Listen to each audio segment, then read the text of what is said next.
Dengan suara lantang, Presiden Prabowo Subianto mengatakan bahwa yang merasa Indonesia ini suram, silakan tinggal di negara lain. Itu adalah pernyataan yang keluar dari mulut seorang presiden. Bagi saya yang rakyat jelata, saya hanya mau katakan bahwa negara ini suram. Itu mungkin karena dipimpin oleh seorang Prabowo Subianto yang tidak mampu untuk memanage atau mengelola negara ini dengan baik. Kita semua tahu, negara Indonesia ini memiliki kekayaan alam yang sangat luar biasa. Ada batu baranya, ada nikelnya, ada emasnya, dan masih ada begitu banyak kekayaan-kekayaan alam yang lain. Dan dikelola oleh manusia-manusia serakah, dirampok oleh para penguasa dengan cara-cara yang keji. Tidak heran bila hari ini kekayaan alam yang dimiliki oleh bangsa Indonesia ini hanya dinikmati oleh segelintir orang, bukan oleh seluruh rakyat Indonesia. Dan ini adalah fakta yang tak terbantahkan. Ketika hari-hari belakangan ini, kita selalu disuguhkan dengan kasus-kasus korupsi yang datang dari pejabat itu sendiri. Yang datang dari orang-orang yang kita anggap sebagai penegak hukum di Republik ini. Sekali lagi, ketika seorang Presiden Prabowo Subianto mengatakan bahwa orang yang mengatakan bahwa negara ini suram, silakan pergi di negara lain. Saya hanya mau katakan bahwa negara ini suram karena dipimpin oleh seorang Prabowo Subianto yang tidak mampu untuk memanage atau mengelola negara ini dengan baik.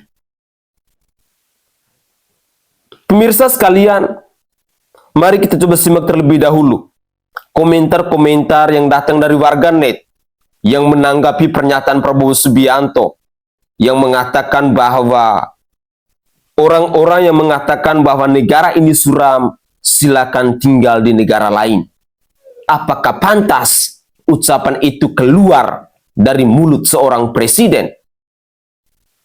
Mari kita simak terlebih dahulu cuplikan-cuplikan video berikut ini.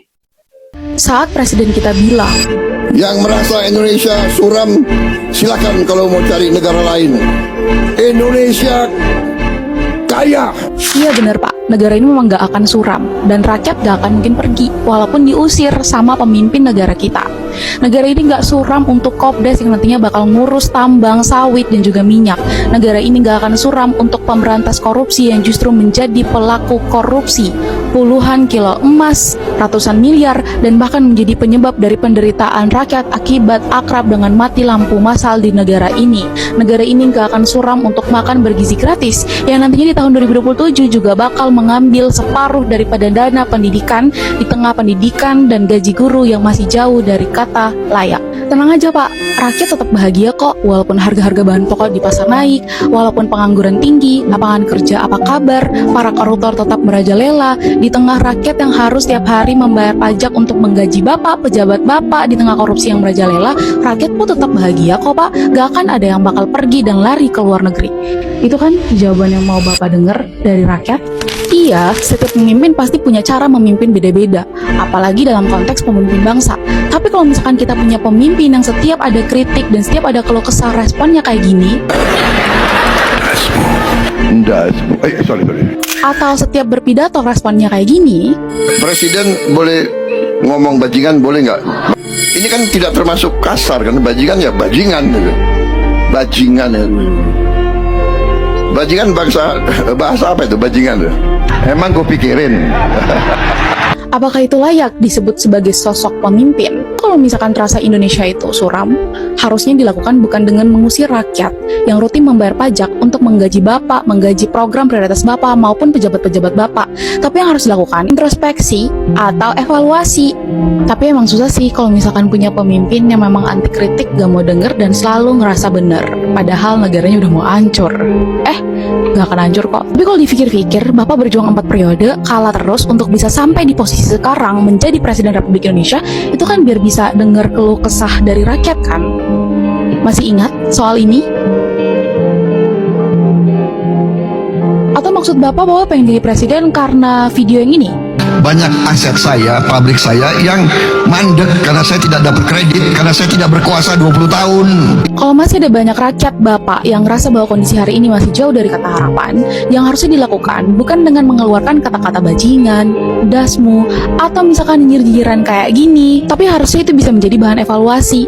Kita itu nggak butuh yang kayak gimana-gimana, tapi kita butuh kalau misalkan ada kritik, pemimpinnya bisa merespon dengan baik, berwibawa, bijaksana, layaknya seorang presiden. Kangen gak sih kalian sama respon-respon presiden yang kayak gini? Iya, mungkin yang rugi dan berdampak itu bukan ke Bapak atau kroni-kroni Bapak, tapi yang selalu berdampak dari setiap kebijakan eksploitatif dan koruptif itu adalah rakyat Bapak sendiri. Dan Bapak kerja untuk rakyat, dari, oleh, dan untuk rakyat. So, mau reminder lagi, jangan lupa sama yang ini ya Pak.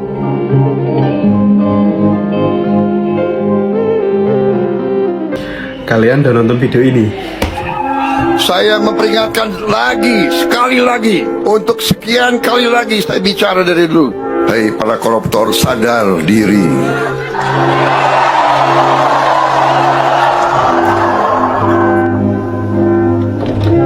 Hentikan praktek-praktek kau. Ini kameramennya maksudnya apa ya, ini kameramennya kok langsung merubah ke arah fokusnya ke 3 pejabat itu. Kameramen apakah tahu sesuatu ya? Aduh, salut, mantap. Emang nggak ada orang baik di Republik ini? Madilog catat. Emang cuma ada orang-orang brengsek di Republik ini yang bisa duduki jabatan, orang baik nggak boleh? Apa? Apa? Itu yang buat kita marah, Bang. Kalau presiden nggak pimpin revolusi, syukur main yang pimpin revolusi. Sebagai presiden gerakan oposisi, saya siap pimpin revolusi, Bang Indra. Rakyat harus bangkit, rakyat Indonesia nggak boleh biarin ini. Ini pilihan cuma 2. Kalau kita biarkan kekuasaan busuk ini berlangsung, Indonesia bubar tengah jalan. Kita mau selamatkan Indonesia, atau kita menangisi pesta para bajingan itu di istana.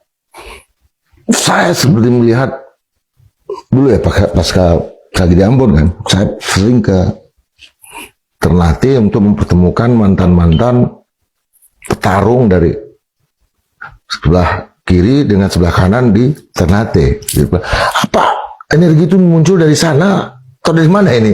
Karena saya lihat ada begitu energi untuk melakukan oposisi dan sangat menikmatinya gitu. Saya menginspirasi keberanian Bung Karno, keberanian Bung Hatta. Mereka rela, nyawa bagi dia urusan tidak seberapa, tapi harga Republik ini mereka hargai dengan nyawa, darah, Bang. Mereka wariskan ke kita, Bang. Kita nggak bertanggung jawab. Abang saya semua yang nonton, Anda bertanggung jawab. Negeri ini diwariskan oleh orang-orang baik. Nah, kemudian diisi penjahat semua, mayoritas penjahat. Dia nggak ada yang tersisa dari nasionalisme Republik ini. Hanya ada rakyat. Kalau rakyat itu udah nggak ada, Republik ini udah hancur. Saya bilang, maka pemerintah jangan bicara deh Pancasila, Undang-Undang Dasar, omong kosong. Artinya yang kita mau lihat sekarang adalah dulu para penyelenggara negara ini hampir tidak kita dengar jumlah kekayaannya sekian-sekian. Anda sebut tadi beberapa nama, bahkan mungkin juga presiden ya. Itu berapa dia punya kekayaan? Itu yang Anda mau katakan bahwa mereka juga bagian dari oligarki itu. Gini Bang, kita sepakat ya bahwa sebuah pemerintahan itu harus menganut asas clean governance, good governance. Itu prinsip pengelolaan sebuah pemerintahan. Satu asas penting di situ adalah bebas dari kepentingan. Oh, oke. Ya. Kemudian dia tidak boleh menggunakan jabatan untuk berbisnis. Itu poin. Di Indonesia, orang-orang yang jadi menteri itu rata-rata pebisnis. Dan dia jalur jadi menteri semua ada urusan di bawah meja yang dibereskan sebelum jadi menteri. Yang di atas meja itu cuma janji kampanye, Bang Indra. Republik ini republik amplop. Semua urusan dibereskan di bawah meja. Yang di atas meja itu ditaruh janji-janji kampanye omong kosong itu. Kalau merasa Indonesia ini suram, silakan pergi ke luar negeri. Ketika kritik dibalas dengan kalimat yang memicu perdebatan di tengah masyarakat Indonesia hari ini. Salve, Assalamualaikum warahmatullahi wabarakatuh, Salam Om Swastiastu, Namo Buddhaya, salam kebajikan, dan salam sejahtera untuk kita semua. Pemirsa sekalian, pernyataan yang keluar dari mulut seorang Presiden Prabowo Subianto yang merasa Indonesia ini suram, silakan pergi ke luar negeri atau silakan pergi ke negara lain, tentunya akan memantik perdebatan luas di ruang publik. Sebagian pendukung memaknainya sebagai ajakan untuk lebih optimis melihat masa depan dari negara Indonesia ini. Namun tidak sedikit masyarakat Indonesia yang menilai pernyataan tersebut kurang tepat karena akan berpotensi mengesankan bahwa suara-suara kritis tidak mendapat ruang yang semestinya dalam negara demokrasi ini. Karena dalam negara demokrasi, kritik terhadap pemerintah itu bukanlah bentuk permusuhan terhadap negara. Justru, kritik merupakan bagian dari mekanisme kontrol publik agar penyelenggaraan pemerintah bisa berjalan sesuai dengan prinsip akuntabilitas dan kepentingan rakyat. Banyak kemajuan yang dicapai sebuah bangsa itu lahir bukan karena semua orang diam, melainkan karena ada warga negaranya yang berani untuk mengingatkan ketika kebijakan itu dianggap keliru atau belum menjawab persoalan masyarakat. Indonesia ini memang memiliki banyak capaian yang layak diapresiasi. Pembangunan infrastruktur terus berjalan. Investasi meningkat di berbagai sektor. Dan sejumlah indikator ekonomi menunjukkan adanya perkembangan yang positif. Namun pada saat yang sama, masih banyak persoalan yang dirasakan langsung oleh masyarakat Indonesia hari ini. Mulai dari tingginya biaya hidup, tantangan untuk memperoleh pekerjaan yang layak, ketimpangan pembangunan antar wilayah, hingga kekhawatiran terhadap praktik korupsi yang terus menjadi perhatian publik. Karena itu, ketika sebagian masyarakat Indonesia hari ini menyampaikan bahwa mereka merasa kondisi Indonesia ini masih suram dari sudut pandang pengalaman hidup mereka, maka yang dibutuhkan adalah ruang dialog.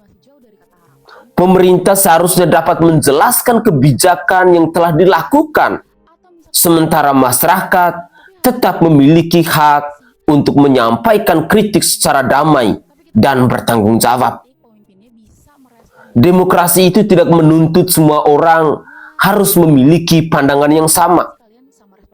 Demokrasi itu justru memberi ruang bagi perbedaan pendapat. Seorang presiden seperti Bapak Prabowo Subianto tentunya memikul tanggung jawab yang lebih besar dibanding warga negara biasa. Setiap ucapan yang keluar dari mulut seorang presiden tentunya memiliki bobot politik dan sosial yang tinggi karena dipandang sebagai representasi sikap negara. Oleh sebab itu, pilihan kata menjadi sangat penting. Kalimat yang dimaksudkan untuk membangkitkan optimisme tentu dapat ditafsirkan berbeda oleh masyarakat yang sedang menghadapi kesulitan ekonomi atau merasa belum menikmati hasil pembangunan. Bayangkan, seorang lulusan perguruan tinggi yang berbulan-bulan mencari pekerjaan, tetapi belum juga berhasil. Bayangkan pula, pelaku usaha kecil yang omsetnya menurun atau keluarganya harus berjuang untuk memenuhi kebutuhan pokok.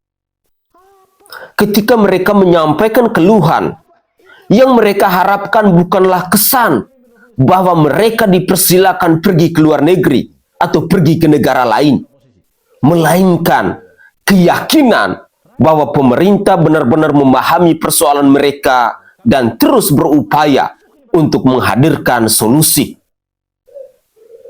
Mencintai negara kesatuan Republik Indonesia ini tidak identik dengan selalu menyatakan bahwa semua keadaan itu baik-baik saja. Cinta tanah air juga diwujudkan melalui keberanian untuk mengakui kekurangan agar dapat diperbaiki. Para pendiri bangsa dahulu sudah memperjuangkan negara kesatuan Republik Indonesia ini bukan dengan menutup mata terhadap masalah, tetapi dengan menghadapi kenyataan dan mencari jalan keluarnya. Dalam praktik demokrasi modern hari ini, pemerintah yang kuat bukanlah pemerintah yang kebal terhadap kritik.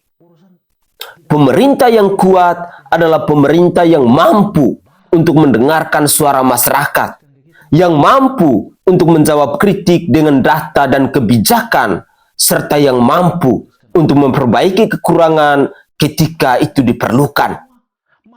Sebaliknya, masyarakat Indonesia juga memiliki tanggung jawab untuk menyampaikan kritik secara beretika, berbasis fakta, dan tidak menyebarkan informasi-informasi yang keliru. Pernyataan dari Bapak Prabowo Subianto yang adalah presiden di negara kesatuan Republik Indonesia tersebut tentunya akan menjadi pengingat bahwa komunikasi publik memiliki peran penting dalam membangun kepercayaan masyarakat.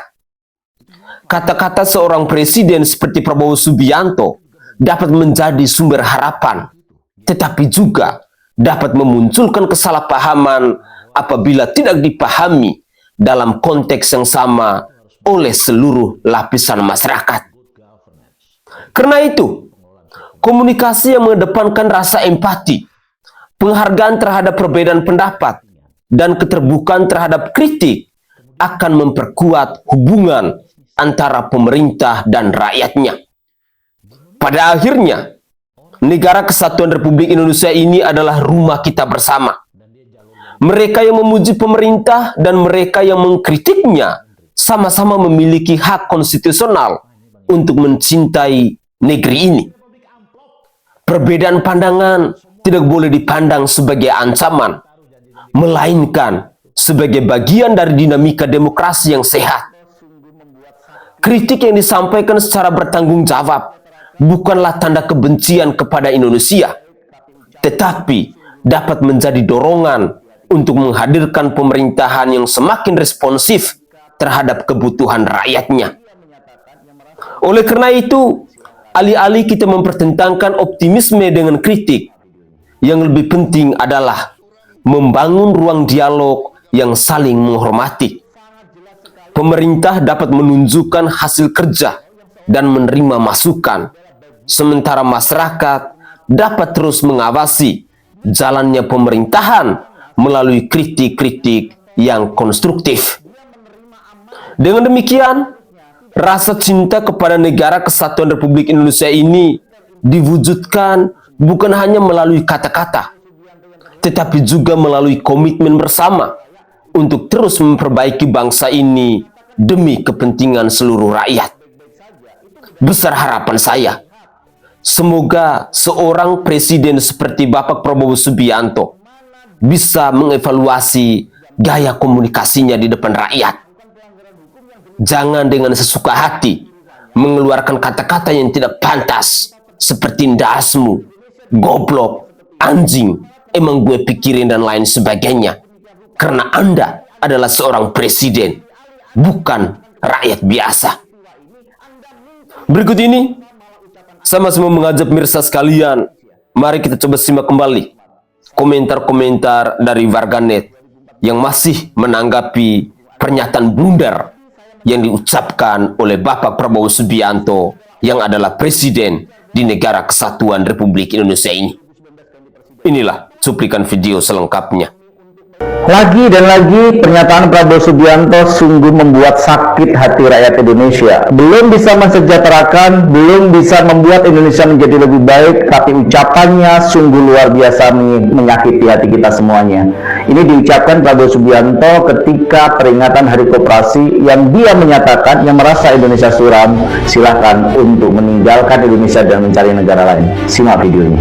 Yang merasa Indonesia suram, silakan kalau mau cari negara lain. Dalam video tersebut sangat jelas sekali terlihat karakter asli dari Prabowo Subianto yang seolah-olah pemimpin adalah bagian tertinggi yang harus dihormati, yang harus disanjung.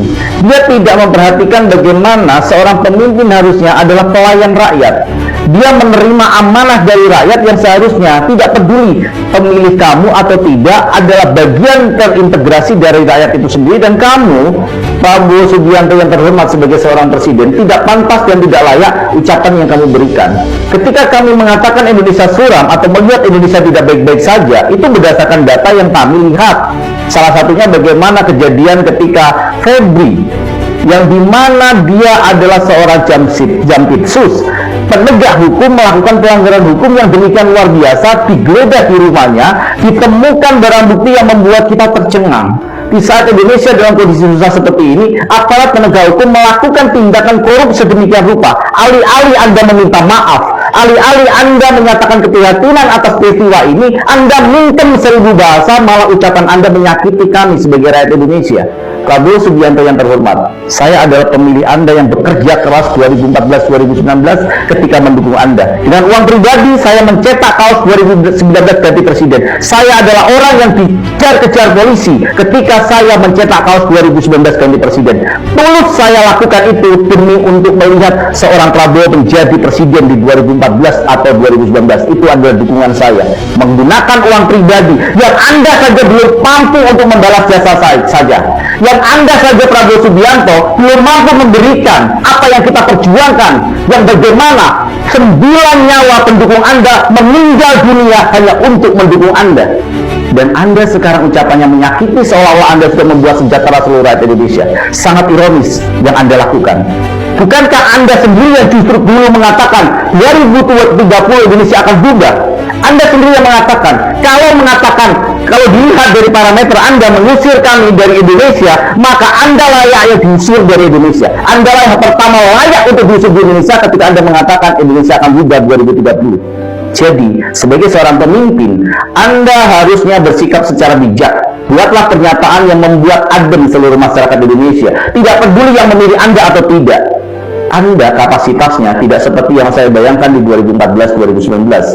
Sepertinya Anda adalah pemimpin yang tidak pantas sebenarnya untuk menjadi presiden negara sebesar Indonesia. Yang korupsi pejabat, yang maling pejabat, yang pesta pora pakai duit pajak pejabat, yang kaya raya dari duit pajak pejabat, yang senang-senang, yang happy-happy pakai duit pajak pejabat. Tapi giliran duit negara habis, ngejar-ngejar rakyat buat bayar pajak. Berdebah gak sih? Yang merasa Indonesia suram, silakan kalau mau cari negara lain. Lucu ya? Lucu disuruh cari negara lain oleh presiden yang pernah kabur ke Yordania. Lucu disuruh cari negara lain oleh presiden yang pernah bilang 2030 Indonesia bubar. Sebenarnya Pak ya, tanpa disuruh pun banyak orang Indonesia yang sudah mulai cari negara lain. Dalam 5 tahun terakhir ada 8.000 WNI yang mulai melepaskan kewarganegaraannya untuk menjadi warga negara lain. Ada 297.000 orang yang cari negara lain untuk mencari pekerjaan, salah satunya saya. Tapi tebak Pak, meskipun kami meninggalkan Indonesia, kami menjadi tulang punggung negara. Kami tetap membayar pajak dan kami jadi penyumbang devisa terbesar kedua ke negara. Sumbangan devisa dari orang yang meninggalkan Indonesia seperti saya itu juga nggak sedikit Pak. Setahun itu mencapai 200 triliun. Angka yang sangat besar, lebih besar daripada sumbangan dividen BUMN. Dan mohon diingat ya Pak Prabowo, selama pendapatan terbesar negara itu masih dari sektor pajak, rasa-rasanya nggak pantas deh pidato dengan bilang cari negara lain. Nggak pantas ngomong seperti itu kepada tulang punggung negara. Nggak pantas. Seolah rakyat Indonesia itu tinggal di Indonesia benar-benar gratis tanpa dibebani pajak apapun. kehidupan rakyat Indonesia semuanya ditanggung negara. Sampai presiden ketika dikritik Indonesia suram, bukan memperbaiki, malah mengusir dengan bilang cari negara lain. Gak pantas ngomong seperti itu kepada tulang punggung negara, Pak. Gak pantas. Jadi tolong ya Pak Prabowo, selama program kerjamu, selama janji kampanyemu itu masih dibiayai pakai APBN yang notabene dari pajak rakyat, rasa-rasanya Anda itu tidak punya hak untuk mengusir orang lain dengan bilang cari negara lain. Sekali-sekali sadar diri, Pak. Kalau orang Jawa bilang ngida lemah ben sadar raimu iku sapa. Anda di Indonesia itu dipercaya oleh warga Indonesia untuk menjadi pemimpin, bukan menjadi pemilik Indonesia. Indonesia itu dimiliki oleh setiap warga negara Indonesia. Siapapun tidak berhak untuk mengusir siapapun, gitu loh. Kita memiliki hak dan kewajiban yang sama. Selama Indonesia itu berjalan dari pajak rakyat, ya tolonglah. Anda itu siapa mengusir warga negara Indonesia? Anda itu siapa? Pekerja outsourcing 5 tahunan kok mengusir rakyat Indonesia lah. Anda itu siapa? Guys, coba dengar dulu ini. Presiden boleh ngomong bajingan, boleh nggak, Pak? Kan tidak termasuk kasar, kan bajingan ya bajingan gitu. Bajingan ya. Bajingan bahasa apa itu bajingan tuh? Saya pikir memang Prabowo lagi sakit ya. Sebagai kepala negara yang punya wibawa begitu tinggi, dia tidak perlu lagi bertanya apakah menyebut bajingan itu salah atau tidak. Yang harus dilakukan oleh presiden adalah memberantas para bajingan. Para bajingan yang di sekitarnya itu bertumpuk, tapi dia pelihara tuh, tanpa harus menyebut nama. Seluruh kekacauan hari ini itu kan sama seperti istilah bahwa ikan busuk dari kepala. Jadi kalau institusi yang di bawah atau ada pejabat-pejabat di bawah kendali presiden berperilaku busuk, yaitu karena memang Prabowo Subianto-nya kemungkinan besar sakit. Pidato itu tujuannya untuk membangkitkan semangat, memberi harapan, menjelaskan tentang bagaimana ke depan Indonesia akan berjalan. Bukan curhat. Kalau pidato bisa menyelesaikan masalah, suruh aja semua pejabat pidato. Sejak Anda jadi presiden 2 tahun, rupiah anjlok seanjlok-anjloknya, daya beli masyarakat hancur sehancur-hancurnya, korupsinya gila-gilaan. Tetapi apakah Prabowo Subianto sebagai kepala negara membentuk dan membangun ulang sistem penegakan hukum? Tidak. Yang ada sentralistik. Bahkan ketika ada publik mengkritik, Anda berperilaku seperti seorang raja, nyinyir, seperti video ini. Yang merasa Indonesia suram, silakan kalau mau cari negara lain. Ini pidato macam apa? Mengusir warga negara yang memprotes terhadap keadaannya hari ini atas kinerja pemerintah yang buruk. Masa reaksinya mengusir? Kau ini presiden atau buzzer sih? Mending jadi buzzer aja lah, wo. Oke guys, itu adalah cuplikan-cuplikan video yang bisa saya suguhkan kepada pemirsa dalam konten saya kali ini. Dari cuplikan-cuplikan video tadi, saya hanya mau katakan bahwa siapapun Anda, dari seorang kepala desa, dari seorang bupati, dari seorang gubernur, dari seorang presiden yang dipilih oleh rakyat, yang dibayar dengan menggunakan pajak rakyat, satu hal yang saya mau katakan bahwa Anda itu bukanlah raja. Anda itu adalah pelayan. Anda seharusnya tahu diri. Anda seharusnya tahu malu. Bayangkan, dari fasilitas yang Anda nikmati hari ini, itu semuanya dibayar dengan pajak rakyat. Mulai dari celana dalam, sampai ke mobil mewah, sampai ke rumah mewah. Sekali lagi, itu semua dibayar dengan menggunakan pajak rakyat. Lantas, pantaskah ketika seorang pemimpin, misalnya seperti seorang Presiden Prabowo Subianto, mengeluarkan kata-kata yang tidak pantas, kata-kata yang tidak etis, kata-kata yang tidak beradab, kata-kata yang tidak punya moral dan rasa empati itu? Siapa kira-kira di sini yang sesungguhnya menjadi seorang pengkhianat? Siapa kira-kira di sini yang lebih pantas untuk meninggalkan negara kesatuan Republik Indonesia ini? Rakyat Indonesia ataukah para pengkhianat-pengkhianat itu? Pemirsa sekalian, Saya pikir rakyat Indonesia hari ini sudah tidak buta dengan yang namanya politik. Setiap ucapan yang keluar dari mulut seorang pejabat publik, itu pastinya akan dievaluasi. Itu pastinya akan dikritisi. Itu pastinya akan diperbincangkan di berbagai platform media sosial. Akan didiskusikan di berbagai macam platform media sosial. Hari ini, saya secara pribadi melihat bahwa ketika seorang Prabowo Subianto yang adalah Presiden Republik Indonesia seringkali berpidato, maka negara kesatuan Republik Indonesia ini bukannya semakin baik, tetapi malah semakin bobrok, malah semakin rusak, malah semakin tidak bermarwah. Karena ucapan-ucapan yang keluar dari mulut seorang presiden, dari mulut orang nomor satu di negara kesatuan Republik Indonesia ini, yang tidak menjaga wibawanya sebagai seorang presiden. Dalam cuplikan-cuplikan video tadi, ketika kita menyimak kritikan-kritikan pedas yang datang dari rakyat Indonesia, entah itu sebagai rakyat jelata, entah itu sebagai buruh, entah itu sebagai pengamat politik, entah itu sebagai aktivis, maupun tokoh-tokoh politik yang ada di bangsa ini. Sesungguhnya itu semua mau membuktikan kepada kita rakyat Indonesia hari ini, bahwa ada begitu banyak rasa penyesalan, ada begitu banyak rasa sakit hati, ada begitu banyak kekecewaan ketika negara kesatuan Republik Indonesia ini dipimpin oleh seorang Prabowo Subianto. Sebagai seorang pejabat publik yang dibayar dengan menggunakan pajak rakyat, Anda seharusnya bisa membangun dialog dengan rakyat Anda, berdiskusi dengan rakyat Anda, menyelesaikan berbagai macam persoalan dengan rakyat Anda. Indonesia ini adalah negara yang kaya raya. Mulai dari emasnya, nikelnya, batu baranya, hutannya, dan lain sebagainya.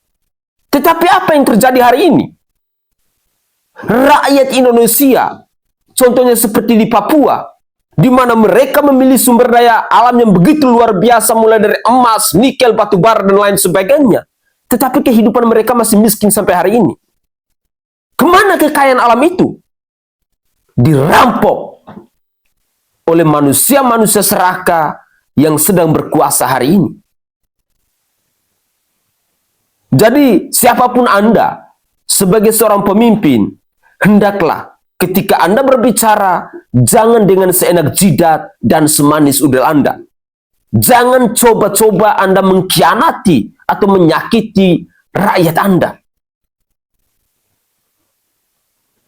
Kalau seorang Prabowo Subianto ingin berbenah, ingin membangun dan ingin mensejahterakan rakyat Indonesia ini, maka evaluasilah segala macam keputusan dan kebijakan yang selama ini selalu dikritik oleh rakyat Anda. Misalnya tentang program MBG, misalnya tentang program Koperasi Desa Merah Putih, yang hari ini masih dikritik oleh seluruh lapisan masyarakat Indonesia. Ketika program ini dijadikan sebagai ajang untuk merampok pajak rakyat, bukan Anda malah menyakiti hati rakyat lagi. Sekali lagi, Anda itu adalah seorang presiden. Anda bukan rakyat biasa sama seperti saya. Saya Sainai dari Provinsi Nusa Tenggara Timur. Saatnya kita yang rakyat jelata harus berani untuk bersuara. Salam hormat, salam NKRI, dan salam Pancasila untuk kita semua.